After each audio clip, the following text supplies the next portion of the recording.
Ok, on va lire 1 Corinthiens 13, le chapitre en entier. On parle souvent de ce chapitre comme étant le chapitre de l'amour, mais pas que, parce qu'il y a beaucoup d'autres choses là-dedans. Et vous allez voir de quoi on va parler.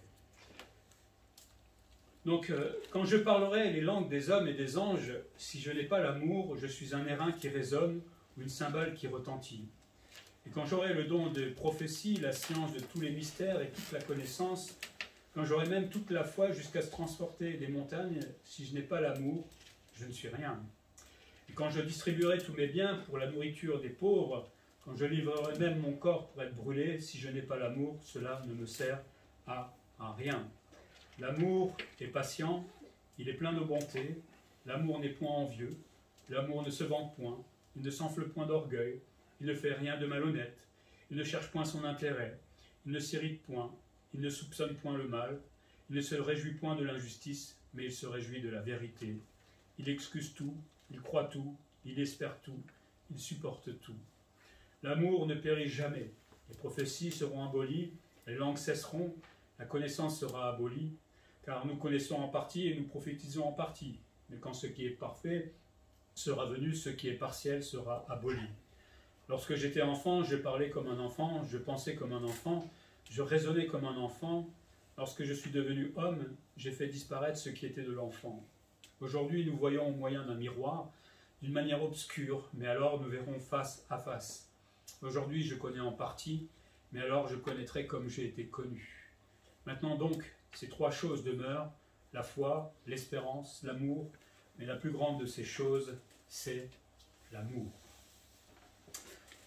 Contexte de notre chère Église des Corinthiens, une Église difficile, une Église divisée, une Église qui remettait en question tout simplement le ministère de l'apôtre Paul, le fondateur de cette Église, et avec tous les problèmes et toutes les difficultés qu'il pouvait y avoir dans cette Église, et surtout, on a vu depuis quelques chapitres, la liberté chrétienne de ces Corinthiens qui en faisaient vraiment n'importe quoi.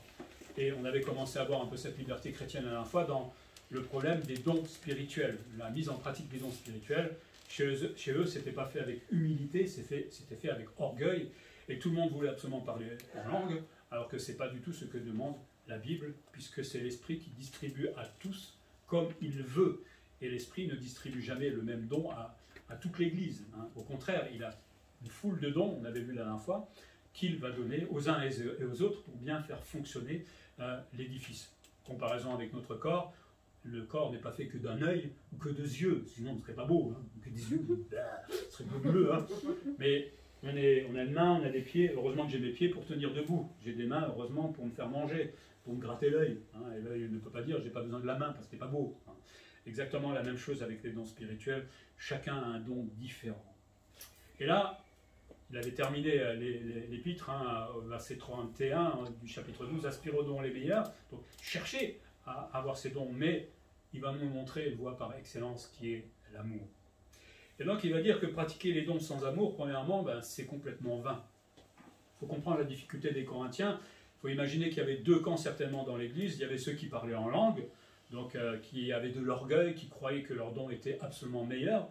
Et puis de l'autre côté, il y avait ceux qui ne parlaient pas en langue et qui pensaient que peut-être c'était des langues diaboliques. Alors il y avait deux camps certainement dans l'Église, et donc à mon avis ça devait se chamailler, se disputer, enfin bref, ça ne devait pas être rose tout ça. Et le problème c'est que dans les deux camps, il y a jugement, et on ne s'aime pas.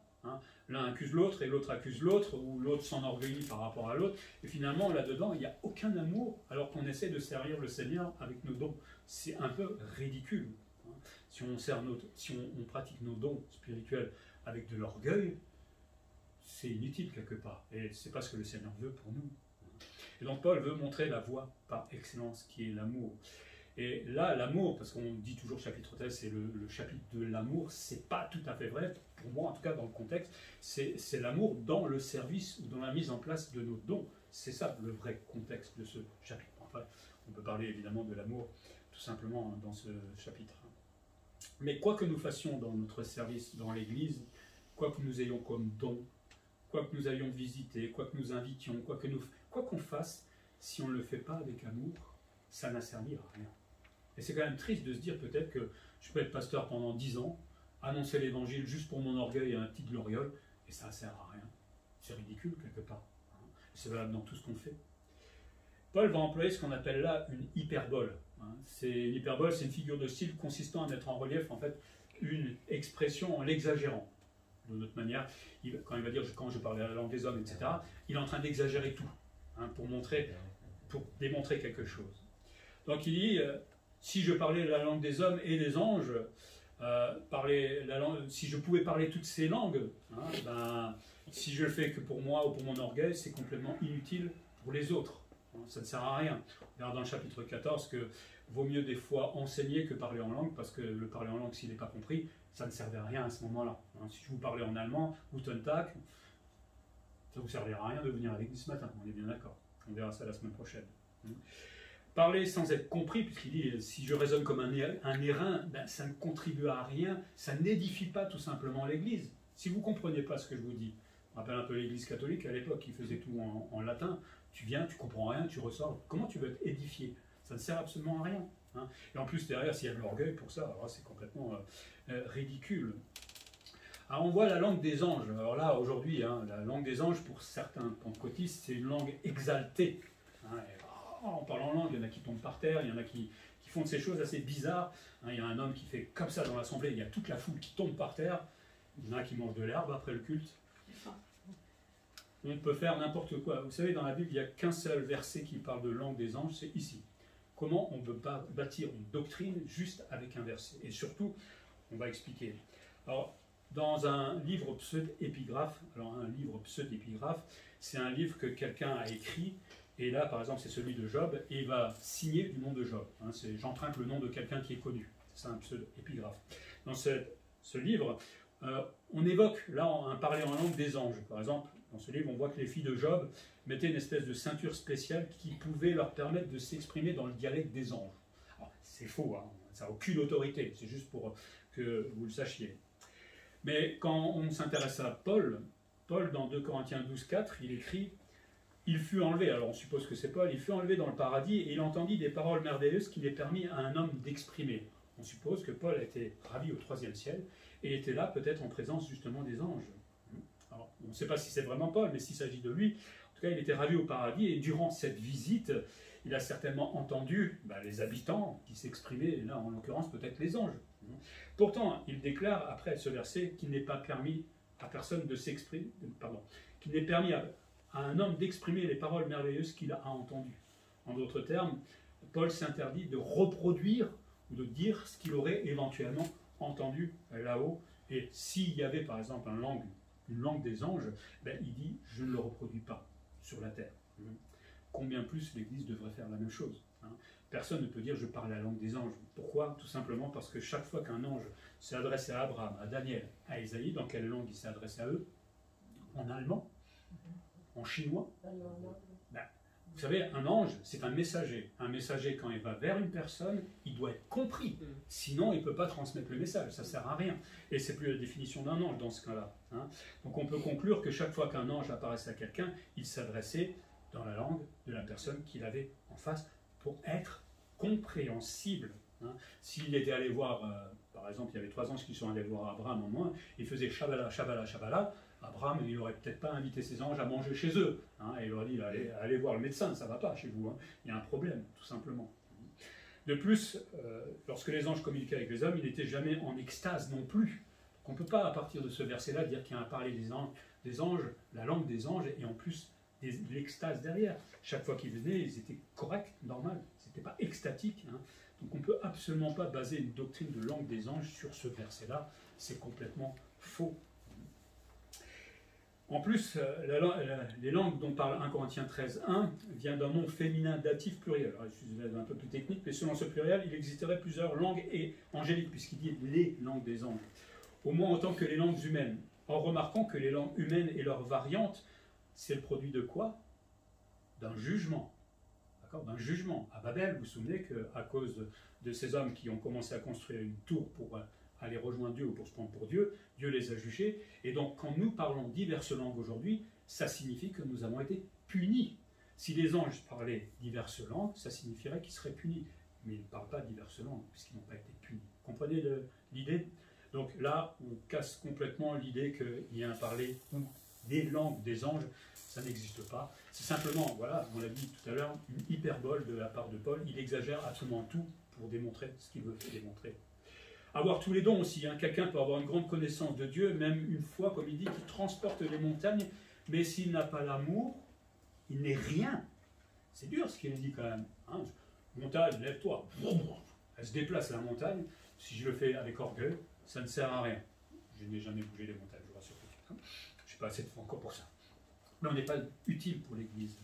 Être prêt au plus grand sacrifice, donner tout ce qu'on possède, dit Paul, et même peut-être être prêt à sacrifier sa vie pour les autres, mais sans amour, encore une fois, ça ne sert à rien. Les premiers chrétiens dans l'Église primitive, les martyrs, il y avait un livre qu'on appelle le livre des martyrs. Pour pouvoir y figurer dedans, il fallait être martyr. Et des chrétiens sont allés exprès se faire bouffer par les lions juste pour apparaître dans le livre. Vous trouvez ça intelligent? C'est pas fait avec amour, c'est fait avec orgueil. Ça ne sert à rien, c'est pas utile. Hein. Donc sans amour, ça sert à rien. Et quelque part, on cherche sa propre gloire ou se faire un nom. Mais ça, Dieu n'est pas d'accord avec cela. Et donc, la preuve que c'est une hyperbole que Paul est en train de faire là, c'est que lui ne parlait pas toutes les langues, et en particulier celle des anges. Il n'a pas tous les dons non plus. Hein, il est apôtre, mais il n'a pas tous les dons. Il n'était pas riche, parce que vous connaissez un peu son ministère. Hein. Il devait des fois travailler pour pouvoir subvenir à ses besoins, c'est ce que je voulais dire. Il n'est pas mort brûlé, parce qu'il semble qu'il s'est plutôt fait décapiter comme il était citoyen romain. Donc on voit bien que là, il dit, il exagère absolument tout pour démontrer que vous pouvez faire tout ce que vous voulez dans cette terre, même au plus haut point, si vous le faites sans amour, comme les Corinthiens à ce moment-là, ben ça sert absolument à rien. Et ça fait mal quand Paul dit ça aux Corinthiens, parce qu'ils étaient pleins d'orgueil avec leur parler en langue, etc. Mais là, il se rend compte que finalement, tout ça, ça ne sert à rien du tout. Donc Paul exagère là, tout simplement, hein, parce qu'il faut mettre tout ça en relation avec le chapitre 12 et le chapitre 14, qu'on va voir la semaine prochaine. Hein. Ils sont prétentieux et ils manquent d'amour, c'est ce qu'il est en train de leur dire. Hein. Continuez comme ça, mais ce n'est pas ce que Dieu veut. Quel que soit notre don ou notre service, il faut toujours y ajouter l'amour. Ce n'est pas toujours simple de servir qu'avec l'amour, parce que naturellement, l'orgueil est là. Mais quand l'orgueil vient, on peut lui dire hey, « Coco, dégage, file de là, je ne veux pas te voir ». Ça ne veut pas dire qu'on ne peut pas recevoir de la reconnaissance des autres. Hein, quand quelqu'un dit « j'ai bien aimé ton message, merci, je suis content, mais je ne vais pas rentrer chez moi devant la glace en me disant « oh, qu'est-ce que je suis bon ». C'est ridicule d'ailleurs. Enfin, bon. Deuxième chose que Paul nous apprend, c'est ce qu'est vraiment l'amour. Hein, il y aura peut-être beaucoup de choses à dire dans la Bible, parce qu'on en parle aussi. Mais ce qui est intéressant, c'est cette liste qu'il va faire par rapport à tout ce qu'on a vu jusqu'à présent des Corinthiens. Orgueilleux, inceste, faux docteurs, enfin, que des choses absolument abominables, j'ai envie de dire. Et il va mettre tout ça en contraste avec ce qu'est l'amour. Hein. Leur manque d'amour, là, est révélé, j'ai envie de dire. Par contre, il va leur montrer comment lui, en tant qu'apôtre, les disciples de Jésus-Christ réagit. Il reste patient à leurs accusations, à leurs attaques. Il reste plein d'amour, malgré tout ce qu'ils lui font, tous les mensonges qu'ils ont à son encontre. Et donc, Paul définit l'amour. Et quand on y réfléchit vraiment bien, cet amour, c'est pas évident. Premièrement, il faut beaucoup de tempérament, parce qu'il faut être patient. Pour aimer, il faut être patient. Patient face à la provocation. Alors, patient quand il n'y a rien, ça va. Mais patient face à la provocation, c'est-à-dire que comme ces Corinthiens qui viennent une fois provoquer l'apôtre Paul, il faut juste se calmer dans son cœur. Seigneur, aide-moi à les aimer. Et ils reviennent à la charge. Et ils reviennent, et ils reviennent, et ils reviennent, et puis tu n'es même pas apôtre. À un moment, je pense qu'il était assez mûr, Paul, pour se dire que quand c'est faux, ça nous passe au-dessus à un moment. Hein. Bon, il faut du temps pour apprendre à faire cela. Mais lui était patient face à la provocation et il démontrait, face à l'orgueil aussi. C'est difficile de voir des gens orgueilleux des fois. On a envie de leur taper sur la tête et de leur montrer, mais pourquoi vous la pétez comme ça? Excusez-moi le terme, mais c'est ça. Hein. Pourquoi vous prenez pour des gens comme ça? Ou peut-être patient face à diverses épreuves. Là, c'est encore plus délicat. Donc il faut du tempérament. Toujours du tempérament, parce que être plein de bonté, ça veut dire se montrer doux, malgré l'autre, le chien qui attaque, là j'ai envie de dire, hein, aimable avec celui qui est peut-être en train de m'insulter, bon et serviable à l'égard des autres, alors que des fois il me saoule. Oui, c'est ça, il faut du tempérament pour aimer. Ensuite, l'amour demande d'avoir du caractère. Souvent on dit les gens qui ont de l'amour, hein, ils n'ont pas de caractère, mais c'est loin. Jésus avait un sacré caractère pour aimer à ce point-là. Et nous-mêmes, on doit l'avoir. Parce qu'il n'est pas envieux. Ça veut dire, dans le grec, hein, il n'est pas jaloux, il n'est pas envieux. Il a un zèle dans ce sens, c'est-à-dire qu'il se réjouit de l'honneur des autres. Ben, si l'autre est honoré, ben, je suis content pour lui. Je ne suis pas le jalouser, je ne suis pas être envieux par rapport à ce qu'il a. Au contraire, je vais le féliciter. Voilà. C'est ça l'amour. Hein. Même si c'est moi qui aurais dû avoir le poste. Ça, c'est moins facile des fois. Hein. Mais voilà, hein, je ne suis pas envieux. Je suis content de ce que Dieu me donne. Il ne se vante pas. C'est-à-dire qu'il ne se glorifie pas, il ne s'affiche pas. Vous savez, dans l'église, des fois, il y a des gens qui veulent être toujours devant. Pourquoi? Hein, qu'est-ce qu'ils aiment? Qu'est-ce qu'ils aiment bien être vus par les autres? Non, l'amour ne se vante pas, au contraire. Il reste humble. Là, certainement que Paul pensait à ces chrétiens de Corinthe, orgueilleux, qui aimaient être devant avec la parole en langue et d'autres dons peut-être. Hein. Il ne s'enfle pas d'orgueil. Il sait que tout vient de Dieu. Hein. On ne peut pas s'enfler d'orgueil. Si à un moment je dis je suis bon dans ce que je fais dans l'église, il faut tout de suite se calmer. Parce que soit le Seigneur va vous l'enlever, ah oui, parce qu'il peut le faire, soit on se réexamine et on devient humble en disant merci Seigneur parce que tu me qualifies et que tu me donnes la capacité de faire certaines choses dans l'église. Il n'est pas malhonnête ou il n'a pas une conduite déshonorante. Rappelle peut-être le chapitre 5 avec l'inceste, hein, celui qui était avec sa belle-mère. Hein. En fait, l'amour n'a aucun égard pour... Non, lui, pardon, n'avait aucun égard pour autrui, ou les Corinthiens n'avaient aucun égard pour autrui. Donc leur conduite est déshonorante, malhonnête, et c'est pas ça, l'amour, pas du tout. L'amour demande aussi d'avoir un cœur droit et pur. Ça, c'est tout un travail d'une vie, je pense. Il faut du temps, à moins que quelqu'un maintenant aime à 100% ici. Non, vous me rassurez. L'amour ne cherche pas son intérêt. En sachant que nous avons un ego comme ça, et que la première chose qu'il fait, c'est chercher son intérêt à lui, se défendre lui-même, l'amour ne cherche pas son intérêt. Donc le premier qu'il va falloir attaquer, c'est notre ego. Hein. Il va falloir un peu le mater, celui-là. L'amour n'est pas égoïste, ne cherche pas son propre intérêt, mais ce qui profite aux autres. Ça ne veut pas dire qu'on ne cherche pas de temps en temps notre intérêt, si je veux gravir des échelons dans ma vie professionnelle, etc. Mais on se comprend bien, dans l'Église, on essaie de travailler pour les autres. C'est ça le principe du don. Il sert l'autre, il ne me sert pas moi pour ma gloriole ou pour je ne sais pas quoi. Hein, donc je ne cherche pas mon intérêt, je cherche plutôt l'intérêt de l'Église, de l'édifier, de la faire grandir, hein, d'être serviable. L'amour ne s'irrite pas. Il reste patient malgré le caractère des autres, il supporte l'affront et l'insulte. Vous avez déjà insulté? Je suppose que oui, ou on vous a fait du mal au travail. Et là, dans le cœur, qu'est-ce qui se passe? L'ego qui est là, hein, pas encore tout à fait maté, et qu'est-ce qu'il dit? Celui-là, je t'attends à la sortie, tu vas voir. Hein. Eh ouais, mais bon, évidemment, c'est une réaction naturelle, mais c'est pas parce que ça vient qu'on ne peut pas, et grâce au Saint-Esprit, commencer tout doucement à mater cette irritation qui nous vient. C'est du travail, hein, ça je vous le confirme, et je ne sais pas si on gagnera le combat une fois pour toutes, mais en tout cas, on peut tempérer. Et à partir du moment que je peux tempérer, je peux répondre avec amour à l'autre en face de moi, ou ne rien dire, parce que des fois ça ne sert à rien quand l'autre s'énerve pour rien, moi je m'en vais, hein. Énerve-toi, hein. C'est pas le problème. Hein. Ou on attend qu'il se calme tout simplement, parce que sinon ça va partir loin. L'amour ne soupçonne pas le mal, c'est-à-dire qu'il n'attribue pas aux autres de mauvaises intentions. On parle les uns des autres, hein. Vous croyez pas, hein. T'as vu Emmanuel ce dimanche, hein. T'as vu la veste qu'il avait, c'était pas belle, hein. C'est même pas. Hein. Ou alors, il m'a pas dit bonjour dimanche. Il m'aime plus.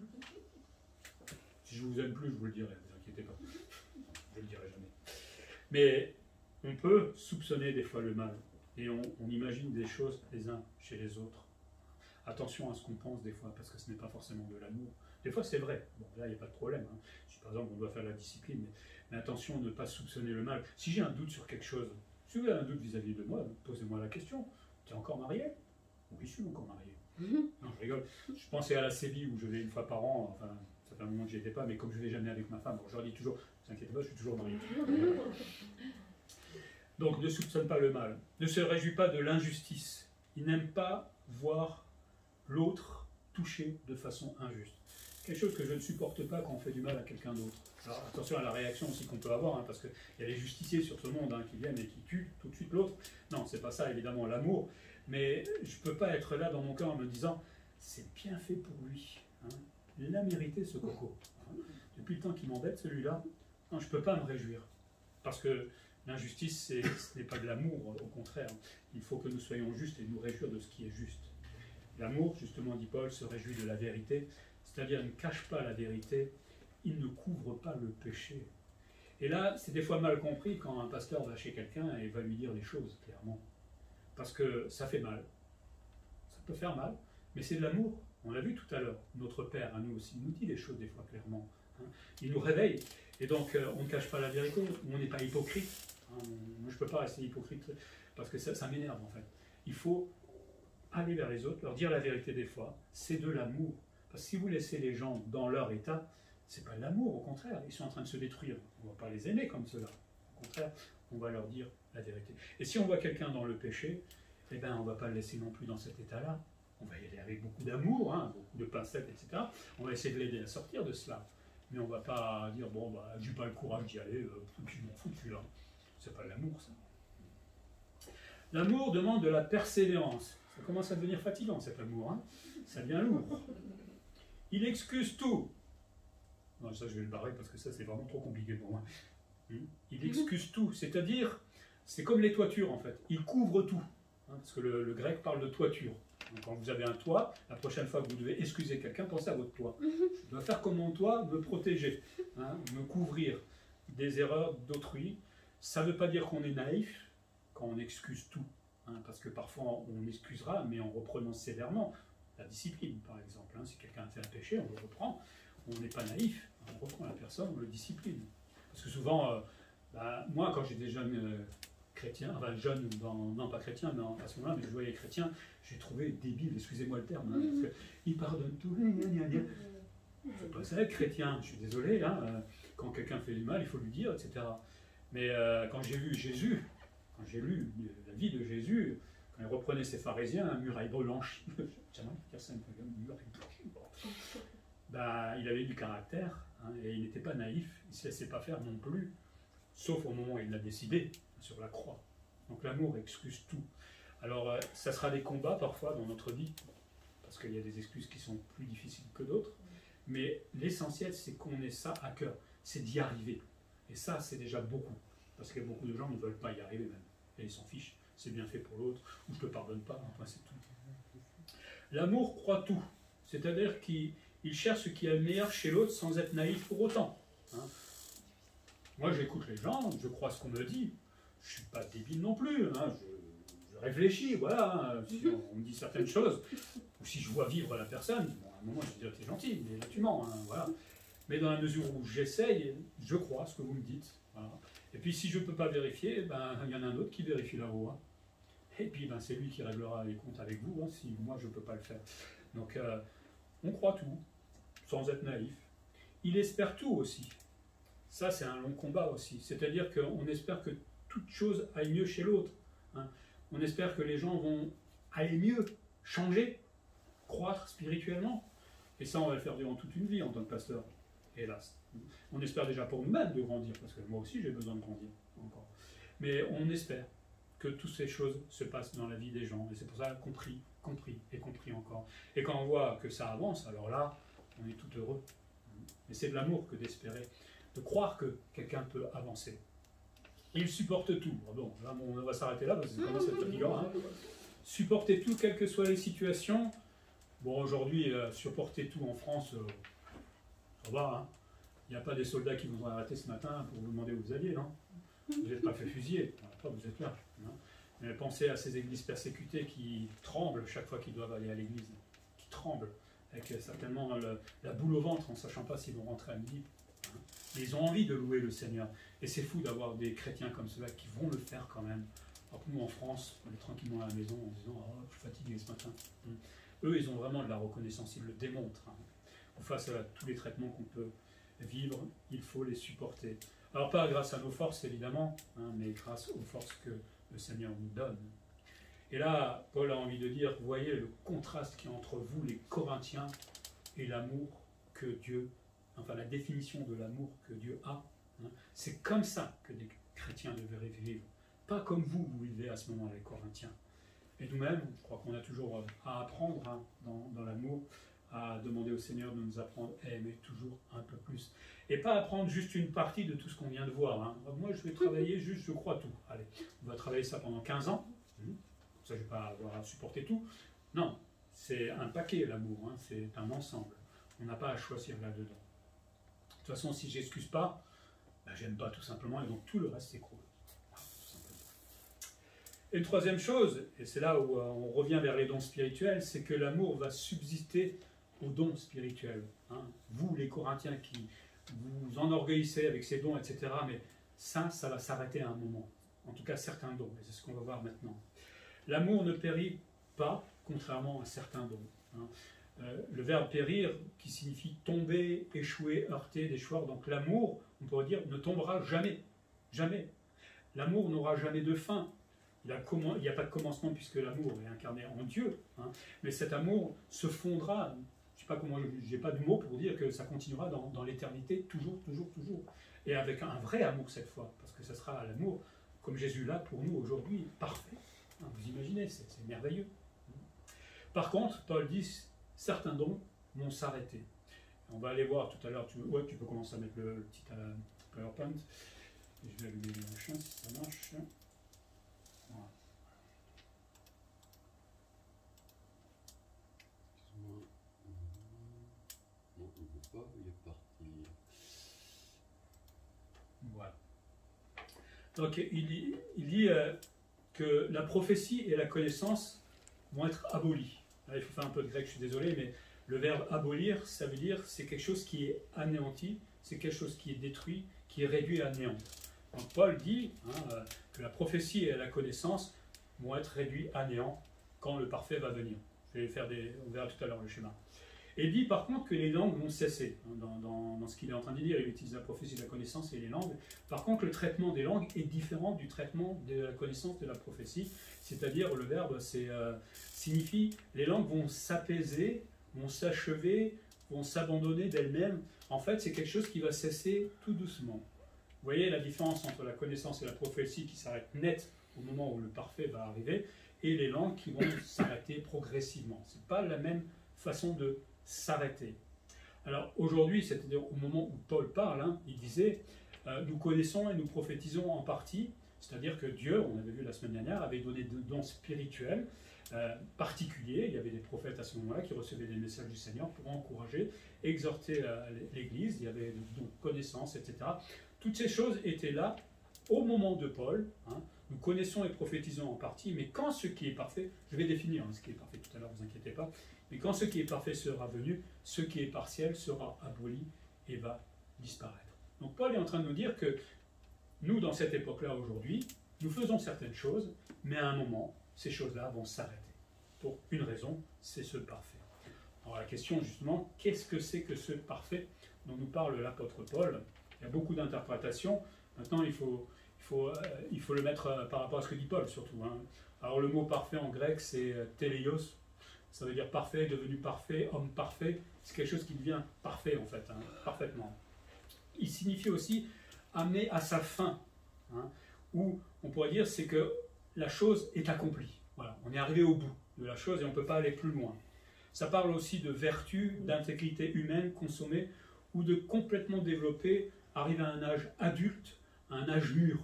Hein, donc ce parfait, c'est-à-dire que les choses vont aller jusqu'à un stade ultime de perfection, on ne peut pas aller plus loin. D'accord? Donc c'est là où on va commencer à voir un petit peu.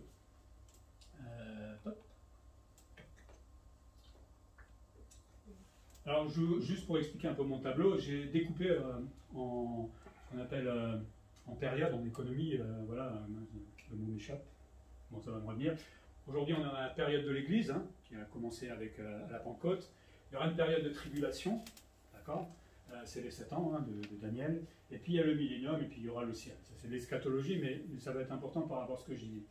Il y a deux interprétations par rapport à ce qui est ce parfait. La première, c'est est-ce que ça serait Jésus? Alors, ça pourrait être Jésus, puisque Paul dirait peut-être prophétie et connaissance sont abolies au moment où Jésus vient. C'est-à-dire que la prophétie de la connaissance, quand Jésus reviendra hein, sur la terre, ben, on n'aura plus besoin de tout cela, puisque Jésus est là. D'accord? Pourquoi pas? Ça s'arrête net. Par contre, c'est là où je ne comprends pas, c'est que on avait vu que les langues vont cesser doucement. Ça veut dire qu'on continuerait à parler encore en langue dans le millénium, et tout doucement, ça s'éteindrait dans le temps, hein, puisque c'est quelque chose qui s'éteint progressivement. Mais est-ce qu'on parle la langue, est-ce qu'on parlerait le parler en langue dans le millénium? Par exemple, dans Ésaïe 33, 17, 19, qui parle du millénium, il est dit « Tes yeux verront le roi dans sa magnificence ». On est bien dans le contexte du millénium. « Contempleront le pays dans toute son étendue. Ton cœur se souviendra de la terreur. Où est le secrétaire? Où est le trésorier? Où est celui qui inspectait les tours? Tu ne verras plus le peuple audacieux, le peuple au langage obscur qu'on n'entend pas, à la langue barbare qu'on ne comprend pas. » Quand on parle de langue barbare, c'était toujours en relation, c'est dans Deutéronome, avec un jugement.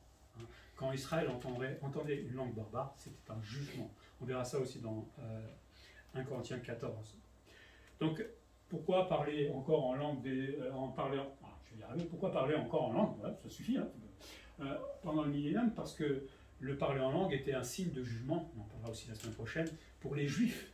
Et ce signe de jugement a été accompli en 70 à la destruction de Jérusalem et la destruction du temple. Donc il n'a plus lieu d'être.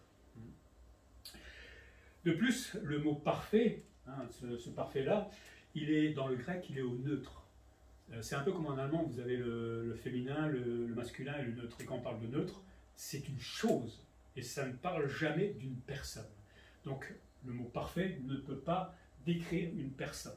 Et donc pour moi, ça ne peut pas être Jésus-Christ, le parfait. L'autre théorie, qui se tient beaucoup... Ah oui, et avant de dire plus que ça, disons-nous aussi une chose, c'est que normalement, l'Église est ressuscitée avant la tribulation. D'accord? Donc l'Église, quand Jésus va revenir, elle est au ciel. Pourquoi on parlera en langue dans le ciel? Ça n'a aucune utilité dans le ciel de parler en langue. Les dons spirituels n'auront plus lieu. Puisqu'on sera dans le ciel, on sera ressuscité. Donc là encore, c'est un argument qui fait que ce n'est pas Jésus le parfait. En tout cas, ce n'est pas possible. Est-ce que c'est le canon biblique? Moi, je suis plus pour ça, et beaucoup sont plus dans cette idée-là, que, en fait, à la compilation du canon biblique qui se fera certainement, on n'est pas à la date près, hein, mais après la mort de Jean, on a tous les papiers, enfin tous les textes pour former le canon biblique, enfin surtout le Nouveau Testament, mais ensuite avec l'Ancien Testament. Donc ça se tient mieux puisque les prophéties et la connaissance seront abolies, on ne le voit pas là, mais là il y a écrit aboli, je suis désolé, parce que maintenant qu'on a la Bible, on n'a pas besoin de révélation de la part de Dieu, puisqu'on a tout maintenant, la révélation complète, dans la parole de Dieu. Et là, ça se tient. Et par rapport au parler en langue, eh ben, on sait que dans l'histoire, une fois qu'il y a eu le jugement en 70, tout doucement, dans les églises, on n'entend plus parler en langue. Ah non, on entend, en 300, d'après ce que j'ai lu, on ne parle plus du tout du parler en langue. Ça n'existait plus. Donc vous voyez, traitement aboli, ok, parce que la Bible est là, on peut maintenant avoir la révélation directe de Dieu dans la parole écrite, et ces langues qui ont cessé tout doucement. Ça se tient beaucoup mieux que ce schéma-là, pour définir ce qu'est le parfait. Donc l'ère de la révélation orale est achevée. Maintenant, c'est la révélation dans la Bible. Hein. Et aujourd'hui, on n'a pas besoin de message de la part de Dieu. Si vous voulez entendre parler de Dieu, lisez la Bible 20 fois. Amen. Amen. Vous aurez toute la révélation de Dieu. Il n'y a pas besoin d'attendre des messages du ciel. Et donc, comme j'ai dit, hein, c'est vraiment l'histoire de l'Église aussi qui témoigne que finalement, il y a au IIIe siècle, on ne parlait plus du tout les langues. Voilà ce que voulait dire Paul, tout simplement. Et puis, il va prendre deux analogies pour bien expliquer cet aspect, un moment d'imperfection, un moment partiel, pour arriver à un stade de perfection, de maturité. Et c'est pourquoi il prend la première analogie et il va faire le contraste entre l'enfance et l'âge adulte, ou on pourrait dire entre l'immaturité et la maturité. Hein. Il fait le contraste entre cet enfant et cet adulte, parce qu'à chaque étape de notre vie, on a des caractéristiques particulières. Hein. Quand on est enfant, on n'est pas mûr, on apprend. Et à un moment, on devient un adulte et on est mature. C'est la même chose avec cette période, on va dire là, imparfaite, hein, où Dieu essaie de travailler d'une manière, alors que maintenant, on est dans un temps de perfection, puisqu'on a la révélation complète de la part de Dieu. Vous voyez l'analogie? La comparaison qu'il est en train de faire. L'enfance, c'est une période qui ne dure pas. Hein. C'est pareil pour la prophétie et la connaissance des langues, c'est une période qui ne va pas durer, puisqu'on va arriver au parfait, ça finit un jour, quand le parfait est arrivé, et comme il est déjà arrivé, on peut parler au passé. Hein. Donc quand le parfait, le canon biblique viendra, la période partielle va disparaître et va laisser une période qu'on appelle plutôt de maturité. On est arrivé à l'âge adulte. Ça va? Puis la deuxième image, qui est peut-être des fois mal comprise, c'est l'image du miroir et de notre reflet. Vous imaginez en train de regarder dans ce miroir. Alors il dit aujourd'hui nous voyons dans un miroir une image obscure. Alors il faut bien comprendre que à l'époque, ils n'avaient pas les miroirs que nous avons nous, tout beaux, transparents. Enfin, en fait, c'est des espèces de miroirs qu'on martelait, qui étaient polis, et ça renvoyait qu'une petite image de vous, une image partielle, comme il est en train de dire. Donc votre reflet, il n'était pas aussi beau qu'aujourd'hui on peut avoir dans nos miroirs. Et nous verrons face à face. Alors, beaucoup prennent ça pour le fait de voir Jésus, justement. C'est pour ça qu'ils veulent argumenter dans ce sens-là. Mais quand vous regardez dans un miroir, vous voyez qui? Même, pas Jésus. Hein. Ça renvoie ma propre image. Et comme il dit Paul, je connaîtrai comme j'ai été connu. Dans ce miroir où c'était un peu flou, je me voyais un petit peu par rapport à tout ce que je pouvais connaître de la part de Dieu. Mais maintenant, avec le parfait et le canon, la parole de Dieu, je me vois parfaitement. Jacques dit, dans Jacques 1, 22, 25, « Mettez en pratique la parole et ne vous bornez pas à l'écouter en vous trompant vous-même par de faux raisonnements. Car si quelqu'un écoute la parole et ne la met pas en pratique, il est semblable à un homme qui regarde dans un miroir, c'est la même image, son visage naturel et qui, après s'être regardé, s'en va et oublie aussitôt qu'il y était. Mais celui qui aura plongé le regard dans la loi parfaite, la loi de la liberté, et qui aura persévéré, n'étant pas un auditeur oublieux, mais se mettant à l'œuvre, celui-là sera heureux dans son activité. » Une fois que le parfait, que la Bible nous a été donné, on peut se regarder dans le miroir de la Bible parfaitement et reconnaître qui nous sommes réellement. Hein. C'est aussi un stade, on va dire, de perfection, de maturité. Ce n'est pas comme avant, hein, partiel, où on ne savait pas exactement comment on était vraiment. Maintenant, je sais comment je suis connu de la part de Dieu. Donc, pour faire un peu cette synthèse des analogies, hein, quand le parfait, donc le canon viendra, ben, cette période partielle sera abolie parce qu'elle est remplacée par la parole de Dieu. Et je préfère être dans mon époque aujourd'hui, c'est quand même mieux, parce qu'on a tout le message de Dieu. Hein. À l'époque, c'est des bribes qui arrivaient à droite et à gauche, pas forcément dans toutes les églises. Hein. Après, il y avait les lettres de Paul qui étaient distribuées, copiées, etc. Mais bon, on voit bien cette époque partielle, imparfaite, qui est remplacée par une époque absolument merveilleuse. C'est pour ça qu'aujourd'hui, les chrétiens, ils sont pressés de rentrer à la maison après le travail pour lire la Bible ou de venir à l'église pour l'étudier. Ils ont compris que cette époque est formidable. Et je suis un peu moqueur, mais c'est tellement triste. Hein. Désormais, plus besoin de révélation directe de Dieu. Sa révélation est dans la Bible. Hein. 3 choses demeurent, nous dit Paul. Au-delà de tous vos dons, là, vous les Corinthiens un peu orgueilleux, la foi, ça on en aura besoin jusqu'au bout, hein, jusqu'au moment où on sera avec le Seigneur. L'espérance, parce que ça fait partie de notre vie. On espère que le Seigneur vient bientôt, enfin j'espère. On dit pas trop vite non plus. C'est là où on est un peu bizarre en tant que chrétien. On espère que le Seigneur revient, passer mieux, mais on dit on n'est pas passé de mourir. Donc, bon, de toute façon, ça changera que rien, ce qu'on pense, que le Seigneur fera ce qu'il veut de toute façon. Et puis, ce qui demeurera, c'est l'amour aussi. Et Paul rappelle qu'au-delà de la foi et de l'espérance, c'est toujours l'amour qui est la plus grande des choses. Qu'est-ce que c'est important, l'amour? Qu'est-ce que ça produit comme fruit, l'amour? Dans une église, dans le monde, qu'est-ce que ça pourrait faire comme belle chose dans ce monde si le monde conservait l'amour? Mais le péché, là, il préfère son orgueil, il préfère se servir lui-même. Donc, en tant que chrétien, Paul nous rappelle qu'il est préférable de travailler l'amour plutôt que de travailler les dons. Il faut y aspirer, mais il faut vraiment, vraiment demander au Seigneur de nous aider à aimer de plus en plus, à apprendre à aimer comme Jésus a aimé, et plutôt que d'exhiber ses dons ou faire la parade dans l'église, parce qu'il n'y a pas que les dons, hein. Il y a d'autres manières de parader dans l'église, hélas. Non, ça doit être notre premier combat. Et si on combat dans ce sens-là, vous allez voir, l'église, elle va devenir belle, parce qu'on va vraiment s'aimer. Et si on va se chamailler, c'est pas grave, on se pardonne, on prendra le temps s'il faut, mais on se pardonnera, et puis on repart de plus belle. Hein. Et l'église sera absolument magnifique, et surtout elle fera plaisir à notre Seigneur. Aujourd'hui, donc, certains dons ne sont plus nécessaires, puisque nous avons toute la révélation qui se trouve dans la Bible. Pour terminer cet épître, ce chapitre 13 des Corinthiens, on rappelle simplement que Paul reprend là les Corinthiens sur leur mauvais usage des dons qu'ils pratiquaient avec orgueil et non avec amour. Et ça nous appelle, nous, à nous faire réfléchir aussi de ce que nous faisons avec nos ministères dans l'Église. À l'image de Jésus, tout ministère, tout don, tout service doit avoir pour essence et pour énergie aussi. J'aime pas le mot énergie, mais vous comprenez l'idée, notre zèle doit être déployé avec l'amour. Si je veux servir autrement, arrêtez-vous tout de suite, ça ne sert à rien.